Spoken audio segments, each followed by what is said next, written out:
निश्चित रूप से ऐसे अधिकारी जो महाराजगंज के डीएम हैं, एसपी हैं, सीओ हैं, एसडीएम हैं, चाहे जो भी प्रदेश में मिल्कीपुर के चुनाव में जिन लोगों ने हमारे लोगों को डरा करके, धमका करके, गाली गलौज कर करके चुनाव में हेरा फेरी करने का, बूथों पर कब्जा करके चुनाव जिताने का काम किया, ऐसे लोगों की लिस्ट हम लोग तैयार कर रहे हैं। और जब हमारी बारी आएगी तो इनको मुर्गा बनाकर हम लोग हिसाब किताब चुकता करेंगे।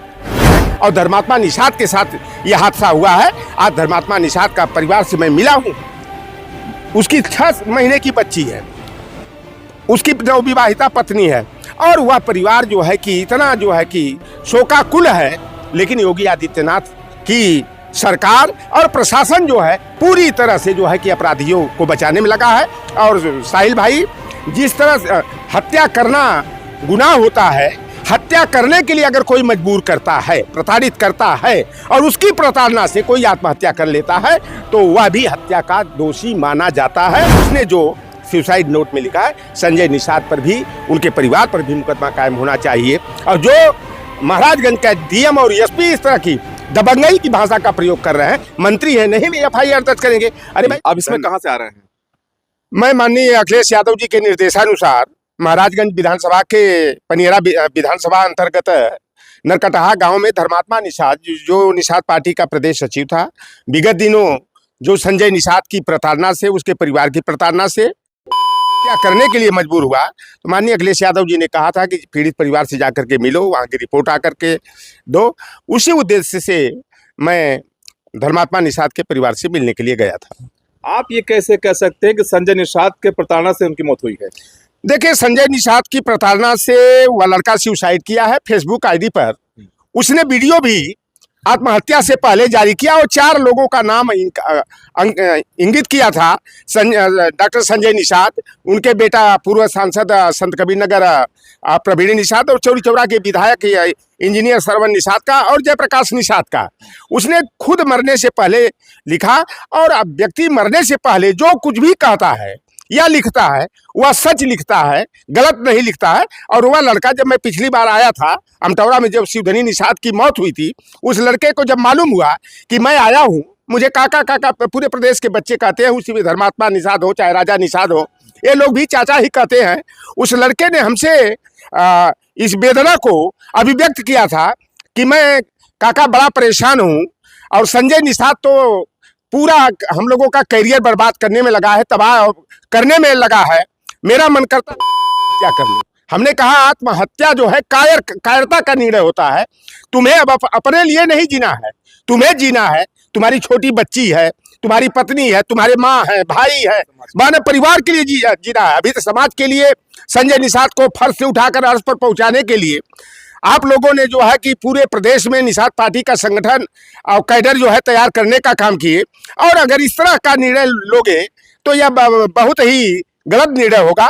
इसलिए साहस न छोड़ो, हिम्मत के साथ काम करो।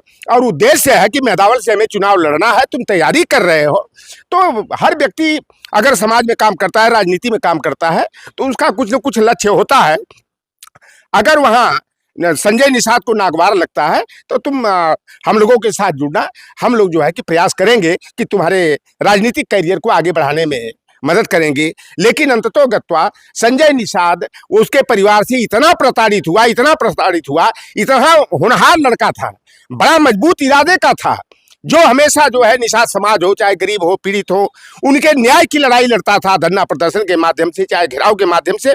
और उसने इस तरह का निर्णय लिया। और संजय निषाद अभी तक क्या कर रहे थे, कोई मार करके तू किया है, दरवाजा बाहर से बंद था। आप लोग भी गए होंगे, शायद देखेंगे कि क्या स्थिति है, दरवाजा बाहर से बंद था कि कैसे बंद था, और इस तरह की। और जब सुसाइड नोट में 4 लोगों का नाम था, बड़े आश्चर्य की बात है कि एक व्यक्ति का नाम, केवल जयप्रकाश निषाद के नाम एफआईआर दर्ज किया गया, 3 लोगों का नाम निकाल दिया गया। और वहां का डीएम और एसपी, जो पहली तहरीर परिवार के लोगों ने दिया था, उस तहरीर को जो है कि हटा करके दूसरी तहरीर दबाव डाल करके लिखवाया, और कहा कि हम जो है कि मंत्री के ऊपर जो है मुकदमा नहीं लिख सकते, एफआईआर दर्ज नहीं कर सकते। लोगों ने कहा कि लिखना पड़ेगा। आखिर जयप्रकाश निषाद पर ही क्यों? जब 4 लोगों का नाम उसने सुसाइड नोट में लिखा है, चारों पे एफआईआर दर्ज होना चाहिए। लेकिन डीएम और एसपी ने कहा तुम लोगों को जो करना हो कर लेना, मैं जो है एफआईआर नहीं लिखूंगा। आप बताइए कि भारतीय जनता पार्टी के सरकार में इस तरह की प्रशासनिक गुंडाई की जा रही है। यही बगल में अमटौरा का कांड हुआ था, ललकारने वाला भी गुनाहगार होता है और गोली मारने वाला भी गुनाहगार होता है। और धर्मात्मा निषाद के साथ यह हादसा हुआ है। आज धर्मात्मा निषाद का परिवार से मैं मिला हूं, उसकी 6 महीने की बच्ची है, उसकी नवविवाहिता पत्नी है, और वह परिवार जो है कि इतना जो है कि शोकाकुल है। लेकिन योगी आदित्यनाथ की सरकार और प्रशासन जो है पूरी तरह से जो है कि अपराधियों को बचाने में लगा है। और साहिल भाई, जिस तरह हत्या करना गुनाह होता है, हत्या करने के लिए अगर कोई मजबूर करता है, प्रताड़ित करता है और उसकी प्रताड़ना से कोई आत्महत्या कर लेता है तो वह भी हत्या का दोषी माना जाता है। और उसने जो सुसाइड नोट में लिखा है, संजय निषाद पर भी, उनके परिवार पर भी मुकदमा कायम होना चाहिए। और जो महाराजगंज का डीएम और एसपी इस तरह की दबंगई की भाषा का प्रयोग कर रहे हैं, मंत्री है नहीं एफआईआर दर्ज करेंगे। अरे भाई, मनीष सिसोदिया उप मुख्यमंत्री थे दिल्ली के, अरविंद केजरीवाल मुख्यमंत्री थे, तमाम सांसद और विधायक जो है कि जेल में चले गए, सजा हुई, उनके ऊपर कैसे हो गई? क्या संजय निषाद के लिए बीएनएस की अलग धारा है क्या? कि कोई एमपी होकर, एमएलए होकर, मंत्री होकर कोई क्या करेगा, हर करने के लिए मजबूर करेगा तो क्या उसके ऊपर कानूनी शिकंजा नहीं कसना चाहिए? और संजय निषाद, हम तो पहले से कहते हैं भैया, कोई ऐसा सगा नहीं संजय निषाद ने जिसको ठगा नहीं। यह व्यक्ति अपने कहता मेडिकल कॉलेज का मैं डायरेक्टर, 200 एमबीबीएस डॉक्टर मेरे अंडर में काम करते हैं, बाहर में जाके गाजीपुर, जौनपुर, भदोही हो, मिर्जापुर हो, फतेहपुर हो, आगरा, कानपुर हो, जा करके कि मैं तो मेडिकल कॉलेज का डायरेक्टर हूँ, स्वीडन से मेडिकल में मैं पीएचडी हूँ। अगल बगल के लोगों को पता करिएगा, वो इंटर भी सही तरीके से पास नहीं है, ये तो आप सप्लीमेंट्री है भाई। ये तो आप आरोप लगा रहे हैं। आरोप नहीं, अरे वो हम ही से गुरु मंत्र लिया, लेकिन गुरु मंत्र मैंने दिया समाज के उत्थान के लिए, कल्याण के लिए, एकीकरण के लिए, लेकिन वह समाज को दोहन का रास्ता बनाया। वह जो है कि चंदाखोरी करने का काम किया। यही कसरवल बगल में है, कसरवल में 7 जून 2015 को निषाद आरक्षण आंदोलन होता है। इस व्यक्ति ने पहले प्लान बनाया था कि 10 निषाद कराना है, जब होगी तो चर्चा होगी, मीडिया की सुर्खी बनेगा।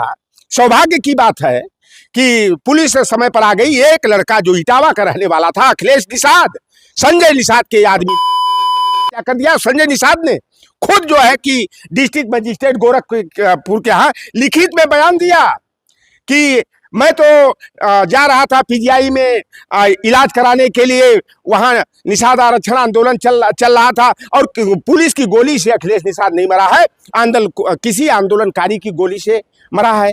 2021 में एनबीडब्ल्यू भी जारी हुआ था, ये जाके जोगी क्या सिलेंडर कर गए। तो संजय निषाद पार्टी बना करके ये केवल अपनी दुकान चला रहे हैं। निषाद पार्टी कोई राजनीतिक दल नहीं, संजय निषाद एंड फैमिली की प्राइवेट लिमिटेड लूट कंपनी है। अभी परसों एक पत्रकार साथी से बात करते हुए उसने कहा कि भाई निषाद आरक्षण का क्या हुआ, अब तो डबल इंजन की सरकार है। एक तरफ तुम निषाद संवैधानिक आरक्षण यात्रा निकाल रहे हो, समाज में जा रहे हो, और वह इतना नीचे गिर करके कहा जाता पाप का घड़ा भर गया है इसका, इतना लूट का धंधा किया है। जो टिकट शेयर में मिलता है, बड़े बड़े सामंतियों को, पुष्पतियों को बांटने का काम करता है। और संजय निषाद क्या करा कि निषादों को आरक्षण की जरूरत क्या है, ये पढ़े लिखे कहाँ है? अरे भाई, पहले शादी करोगे कि पहले बच्चा पैदा होगा? शादी करने के बाद बच्चा न पैदा होगा। लेकिन संजय के कहने का मतलब क्या है? निषाद पढ़े लिखे नहीं है, इसलिए इनको आरक्षण की जरूरत नहीं है। और जो निषाद पार्टी है, आप बताइए, ये बगल में मेहतावल विधानसभा है, यहाँ का विधायक कौन है निषाद पार्टी का? अनिल त्रिपाठी। आप चले महाराजगंज में एक विधानसभा है, वहां का ऋषि त्रिपाठी। आप बगल में खड्डा में जाओ, विवेकानंद पांडे। तमकुही कुशीनगर जाओ, वहां पर डॉक्टर असीम राय। आप बगल में चले जाइए कटेहरी विधानसभा, कटेहरी का से उम्मीदवार अवधेश दुबे। आप क्या कहना चाहते हैं, त्रिपाठी पांडे विधायक ना बने? देखिए, अगर निषादों की पार्टी है तो अगर 16 टिकट मिला तो 8 टिकट दे देते निषाद को, कश्यप को, बिंदु को, मैं नहीं कहता।